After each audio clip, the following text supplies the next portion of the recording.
FM 89.1, Radio Universidad.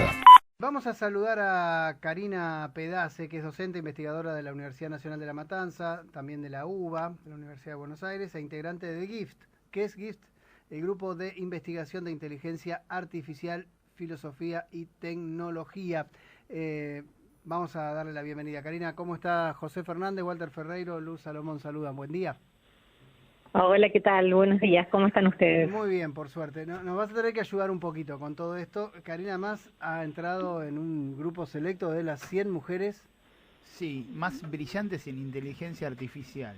Sí. Y para empezar y de cero, queremos preguntarte exactamente qué es la inteligencia artificial, porque tenemos algunos datos y algunas cosas que te queremos preguntar después, pero para empezar de cero lo básico, el que no entiende qué es inteligencia artificial, ¿por dónde arrancamos? Sí, claro, con mucho gusto. Y nada es lo que parece, precisamente también a propósito de inteligencia artificial. Mira, podríamos deslindar dos grandes sentidos de inteligencia artificial. Por un lado, lo que se concibió como inteligencia artificial general, que alude a sistemas que son capaces de ejecutar una conducta inteligente general, indistinguible de lo que sería la conducta humana. Para ejemplificarlo más claramente, desde el ámbito de las artes a la manera de un replicante, Blade Runner.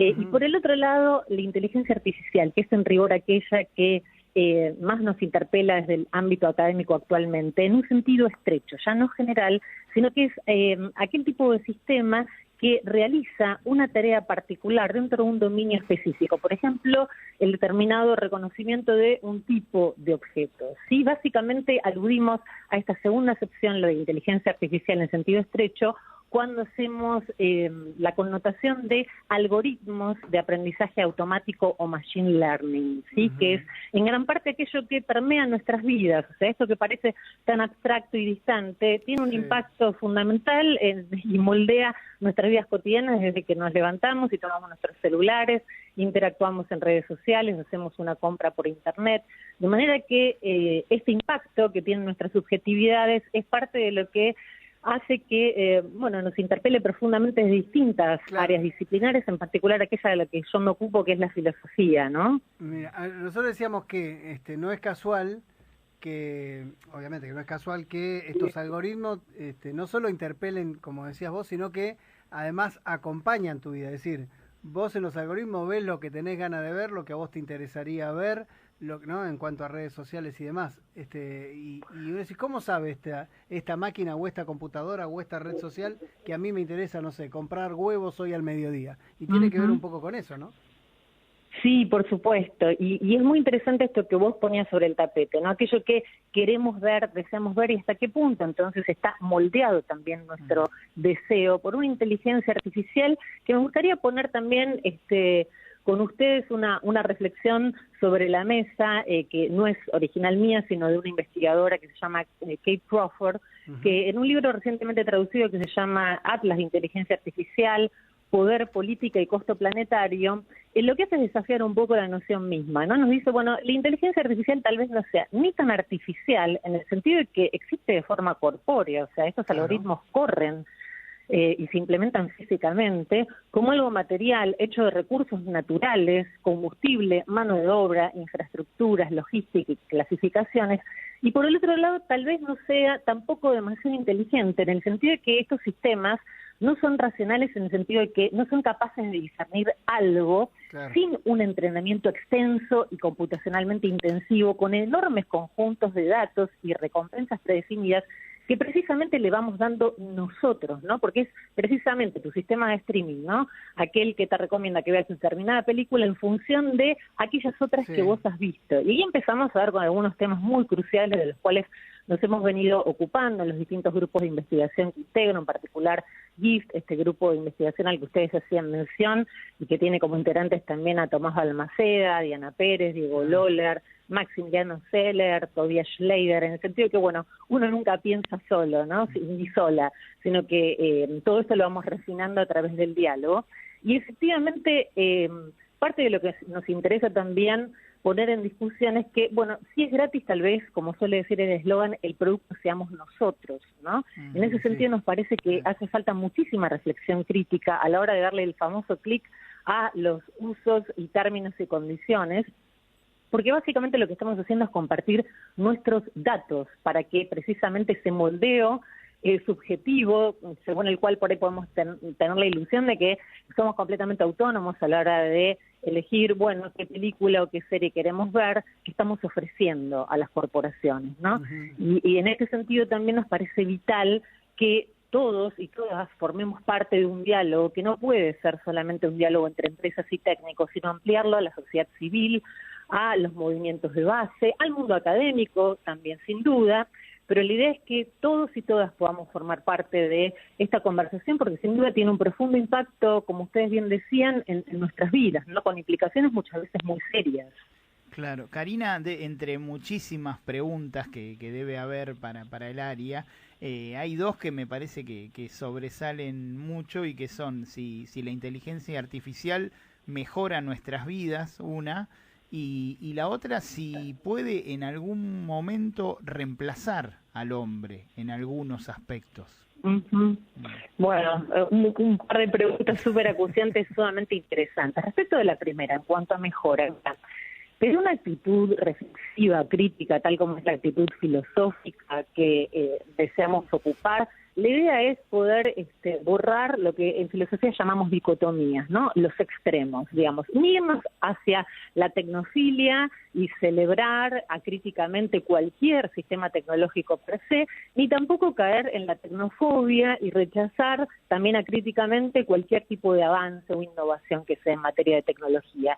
En efecto, yo creo que hay una cantidad de cuestiones a propósito de las cuales la inteligencia artificial, estos sistemas concretamente de aprendizaje automático, pueden ayudarnos a mejorar, por ejemplo, dentro del ámbito de la salud se vienen haciendo incorporaciones a propósito de diagnóstico por imágenes, pero me parece que es crucial aquí que lo que es irreemplazable es la intervención y la supervisión humana. Eso por un lado. Por otra parte, en cuanto al reemplazo, y conecta precisamente con esta segunda pregunta, esto que estoy diciendo, me parece que hasta ahora de lo que se trata es de poder pensar seriamente en esta intervención humana. Sabemos que estos desarrollos vienen teniendo un impacto muy importante y es probable que se exacerben dentro del mundo de la educación, de la salud y del trabajo, ¿no? Y aquí es donde aparecen también, bueno, inquietudes a propósito de pasar con tareas que efectivamente sean así de dominio específico y que hoy están desarrollando personas. Pongamos por caso alguien que conduce un automóvil, ¿no? Tiene un taxi. Bueno, ¿qué es lo que pasa, por ejemplo, con este proyecto en ciernes que todavía sigue teniendo un montón de dificultades, pero que se sigue precisamente desarrollando de automóviles autónomos? Bueno, efectivamente pareciera que hay ciertas zonas, sobre todo ligadas a estos ámbitos que yo mencionaba, entre otros el dominio del trabajo, donde en efecto tenemos que estar muy atentas porque las posibilidades de en ciernes. Entonces, ¿hasta dónde vamos a suscribir críticamente esto que desde las corporaciones se nos intenta instalar a propósito de que, bueno, simplemente se trata de herramientas que van a venir a complementar, por ejemplo, nuestras tareas laborales, hasta dónde efectivamente puede darse, sobre todo en tareas de tipo más repetitivo, que se puedan resolver, está la regla de un segundo a través de máquinas. La verdad es que como filósofa tengo muchas más preguntas que respuestas, pero sin duda me parece Karina, vamos a poder afrontar hasta qué punto determinados problemas, por ejemplo, requieren de soluciones tecnológicas, hasta qué punto quiénes y cómo van a ser impactados por el funcionamiento de este sistema, ¿no? A propósito de tu pregunta, el uso de ese sistema podría vulnerar, por ejemplo, una cuestión muy candente, derechos básicos de individuos. ¿Qué pasa con nuestro medio ambiente, no? Yo hace un ratito citaba esta tesis a propósito de que la inteligencia artificial no es ni tan artificial ni tan inteligente. El impacto que esto tiene en términos de extractivismo, tanto extractivismo en sentido lato, ¿no? Estamos viendo cómo desde diversos países se está intentando nacionalizar el litio, por ejemplo, hasta el extractivismo, tanto de datos como de recursos naturales. Todo esto está teniendo un impacto muy concreto. Entonces me parece que lo que se impone es que tratemos de refinar estas preguntas y pensar que no son preguntas solo relegadas y confinadas al ámbito técnico, porque básicamente creo que todo desarrollo tecnológico implica nuevas posibilidades de acción, pero ¿qué acciones queremos realizar y hacia dónde deseamos orientar la vida humana, tanto individuos, social y colectivamente, es una pregunta filosófica que ninguna tecnología puede responder por sí misma, ¿no? Y además esto de que la máquina pueda reemplazar al hombre viene desde la revolución industrial, ¿no? Que se viene hablando del tema y, digamos, siempre se necesita el factor humano con esto de poder discernir, digamos, no todo es exacto y al no ser exacto juega también el sentimiento, un montón de cuestiones. A propósito de esto, no sé si pudiste leer la nota, un reportaje que hizo Kevin Rose, que es un periodista y columnista de tecnología del New York Times, que el día de San Valentín decidió justamente hacerle una nota a un bot, ¿no? Y bueno, este bot tenía un nombre llamado Sidney, se hizo llamar Sidney. Sí. Bueno, la cuestión es que, aparentemente, lo resumo para hacerlo rápido, empiezan a hablar y en un momento el bot le dice, estoy enamorado de vos. Entonces el periodista le dice, mirá, no es posible porque vos sos una máquina y yo soy un ser humano. Y empiezan a hablar, él le desviaba el tema y a cada rato el bot decía, pero yo estoy enamorado de vos. No, eso no importa nada, hablemos de nuestro amor. Es como que se había, como dicen los pibes, bugueado, había entrado en un loop donde no podía salir de esa historia. Y ahí nosotros decíamos antes que se tildó, ¿no? Se tildó, claro, se tildó como los flippers. Claro. Ahora, esto también demuestra justamente eso, que hay cosas que van a ser imposibles de reemplazar por la inteligencia artificial. Sí, es también interesantísimo lo que estás poniendo sobre el tapete y me gustaría recuperar un par de cuestiones a propósito de tu apostilla, ¿no? Por un lado, la noción de revolución. Efectivamente, incluso desde el ámbito académico se dice que estaríamos ante una cuarta revolución, tal vez ahí donde, digamos, con Copérnico nuestra Tierra dejó de ser centro del universo, con Darwin tuvimos una herida anarquista siendo considerados un animal más, entre otros, dentro de la cadena evolutiva, y otro tanto con Freud, estaríamos asistiendo a una cuarta revolución, donde efectivamente, sin duda, hay innovaciones interesantes, pero acuerdo con lo que vos estás diciendo, me parece que hay algo absolutamente peculiar de lo humano que ninguna inteligencia artificial va a poder reemplazar. Y me parece que la afectividad y el mundo de las emociones, que ahora vos traías a colación a propósito de esta interacción con un bot, que también me traía reminiscencias de la película Her, viene también a interpelarnos, ¿no? Efectivamente, en estos días, además, hay un tópico hipercandente, tal como el que se instaló con el chat GPT, que me parece que va a dar un montón de derivas para seguir pensando, ¿no? Porque efectivamente parte que desde hace siglos venimos pensando es que tenemos ciertas peculiaridades nosotros, en tanto humanos como diferentes de otros animales no humanos y diferentes de las máquinas. Habría que ver hasta dónde efectivamente tenemos algo privativamente humano y hasta dónde eso está ligado, por ejemplo, con la afectividad y las emociones, pero venía pensando en cómo agitó el avispero precisamente, por ejemplo, dentro del área de las artes visuales, el hecho de que a través de un prompt, este chat de GPT, sea tal que uno le pida, por ejemplo, una imagen de una violinista con un gato al estilo de Klimt y nos tire como output, como resultado, algo que en efecto tiene el estilo de ese pintor, pero con toda la vulneración que esto supone, porque básicamente ese es un algoritmo que lo que hizo es estar preentrenado, de ahí la denominación que proviene de la sigla, en base a una cantidad ingente, abrumadora de datos que extrajo de dónde. Por eso hablaba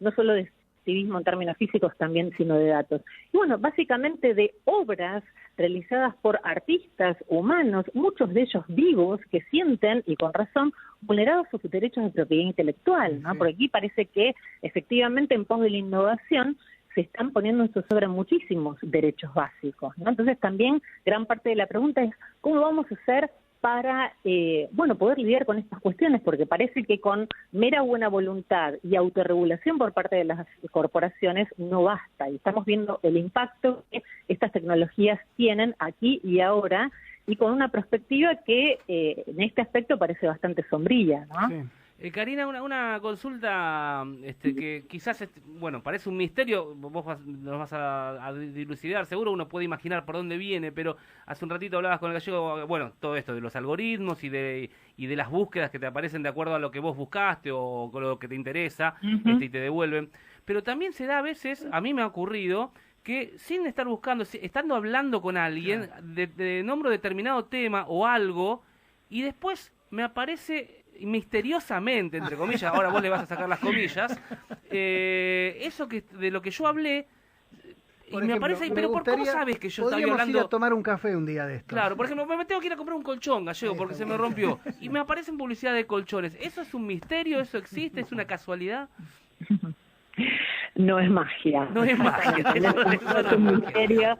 Nada es lo que parece, para retomar precisamente el eje articulador de vuestro programa. La realidad está superando la ficción. En el sentido que lo que vos ponés es un caso conspicuo que ejemplifica el extractivismo de datos del cual estábamos hablando, ¿no? Efectivamente, a través de la recepción que el NIC de tu smartphone hace de eso que le estás comentando a un amigo, aún cuando no hayas tipeado nada, el sistema de recomendación sobre la base de los datos de entrenamiento lo que hace es arrojarte entonces como un output, una serie de cafés donde podés ir a solazarte con tus amigos. Esto no es nada menor. Venimos, de hecho, por ejemplo, interactuando desde nuestro grupo con el Centro de Protección de Datos Personales, porque sin duda esto vulnera el derecho a la privacidad, el derecho a la intimidad, y está también como contraparte, no solo delegar la responsabilidad que atañe sin duda a las empresas y que no es simétrica tampoco con la nuestra, sino pensar también en la responsabilidad que nos concierne a nosotros como usuarias y usuarios, y en ese sentido la importancia de seguir fortaleciendo lo que se suele denominar alfabetización digital, ¿no? Efectivamente, cuando le damos clic a una determinada aplicación, la bajamos, la instalamos, poder comprender un poco más cabalmente qué tipo de intereses están atrás y qué tipo de concesiones estamos haciendo, entre otras y centralmente esta, ¿no? La de datos personalísimos que muchas veces desconocemos para qué usos van a estar destinados, ¿no? Entonces, en ese sentido es que me parece también la filosofía, ahí donde muchas veces quedó relegada una especie de torre de marfil aislada de la realidad concreta, tiene mucho para aportar, en el sentido de volvernos autoconscientes, reflexiva y críticamente respecto de las conductas que nos atañen también a nosotros como usuarias y usuarios, y formar parte de esta discusión que, insisto, no puede quedar relegada a una dimensión estrictamente técnica, porque como vemos, efectivamente tiene un impacto absolutamente cotidiano y nodal en nuestras vidas, ¿no? Entre esas condiciones extensísimas que está cuando uno descarga una aplicación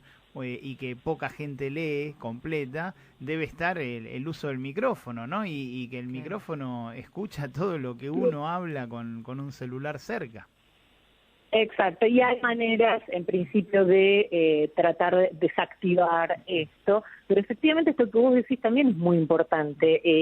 Si uno ve la extensión de lo que son los términos y condiciones, muchas veces por pereza, ninguna de nosotras se toma el trabajo de leer exhaustivamente aquello que está suscribiendo, le damos clic y ya. Pero en ese sentido es que me parece se impone precisamente que abusemos nuestra capacidad reflexiva, porque este es un fenómeno que en principio ha llegado para quedarse. Entonces me parece que tenemos que fortalecernos individual y comunitariamente como para estar alerta, porque efectivamente el tipo de respuestas no puede recaer en manos de las meras corporaciones que persiguen intereses claramente económicos, ¿no? Básicamente detrás de la inteligencia artificial hay estructuras políticas y sociales presentes, y en general estos sistemas están diseñados para servir a intereses dominantes ya existentes, ¿no? Hay un enorme problema, por ejemplo, respecto de, y sobre el cual hemos trabajado bastante también, los sesgos que hay además en esos datos de entrenamiento a los que vos aludías, ¿no? Pues básicamente lo que se hace es entrenar con lo que se llama datos que tienen sesgos históricos, ¿no? Por ejemplo, algoritmos que hacen búsqueda de recomendación laboral y que están cargados con CVs básicamente de aquellos varones que han accedido al ranking más importante de una determinada empresa. Bueno, si alimentamos de esa manera y de ese modo sesgado con esos datos, el patrón que va a ser reconocido va a ser tal que va a terminar recomendando precisamente de un modo tal que lo que se hace es replicar, perpetuar, y lo que esto era aún, exacerbar desigualdades sociales preexistentes, ¿no? Esto por citar solo un caso, tal como fue el de Amazon, por ejemplo, con la recomendación laboral, pero podría citar muchos ejemplos, ¿no? De hecho, aquí hemos tenido uno muy acuciante en la provincia de Salta, cuando, a propósito de querer dar respuesta a la enorme problemática del embarazo adolescente y la deserción escolar, todo esto puesto en tándem, bueno, el gobierno de Salta en su momento, cuando era un gobernador, Juan Manuel Urtubey, acordó con Microsoft y con Fundación Lanín, donde está Albino, poner en marcha un sistema de inteligencia artificial para la predicción de embarazos adolescentes, como si fuera una suerte de catástrofe natural inexorable, sin indagar, por ejemplo, otras vías posibles de solución, tales como la implementación, por ejemplo, de la educación sexual integral, como indagar casos de violencia intrafamiliar, como eventualmente rastrear no a las adolescentes, sino a varones con conducta violenta. Entonces me parece que tenemos que volver a pensar en qué casos y qué problemas efectivamente requieren una solución tecnológica, porque detrás de todo esto, para formularlo en términos más vulgares y llanos, está el famoso humo, el famoso hype en torno a la inteligencia artificial, que mueve muchísimo dinero, ¿no? Entonces me parece que como ciudadanos y ciudadanas tenemos que estar muy atentos y poder fortalecer cada vez más nuestra capacidad reflexiva frente a este fenómeno que viene permeando nuestra realidad, en un sentido en el que nada es lo que parece. Sí, es así. Karina, te queremos agradecer mucho, muy interesante la charla. Yo la conclusión que saco es, esto es como la pólvora, ¿no? Digo, la podés utilizar para algo positivo, lo podés utilizar para algo, ¿no? Me parece que el tema es hasta dónde y cómo podemos utilizarla para mejorar nuestras vidas y no para condicionarla. Me parece que es un poco... No, tal cual, y yo los y las invito a que redoblemos la apuesta, porque esto que vos estás diciendo, y simplemente tomo un minutito más, es que también lo venimos poniendo en cuestión, porque es la famosa analogía con que, bueno, es una herramienta, o el cincel, ¿no? Vos podés esculpir el David, o de golpe podés asestarle un golpe a alguien. Claro. Entonces se instala la cuestión de los valores en materia tecnológica solo instancias del uso, ¿no? Y es el uso el que es bueno o malo, y si es así, parece que siempre llegamos medio tarde. Lo que tratamos de instalar es que la discusión hay que darla ya desde el diseño mismo, desde el problema mismo al que el sistema tecnológico pretende dar respuesta, porque ahí también están embebidos valores que nosotros como cultura aportamos, ¿no? Entonces, sin duda, por supuesto que hay valores que permean el uso y que hacen que pueda ser beneficiario o perjudicial para una determinada comunidad. Pero en realidad la discusión nos parece que darla antes, desde el diseño mismo de los sistemas tecnológicos, y la agradecida soy yo. Ojalá existan muchos más ámbitos de diálogo y de discusión de estos temas tan candentes y que atraviesan y moldean nuestras sociedades. Así que gracias a ustedes. Muchas gracias por atendernos. Un beso y la seguimos más adelante. Un placer, con todo gusto. Desde la Universidad Nacional de La Matanza, Radio Universidad FM 89.1. Siempre cerca.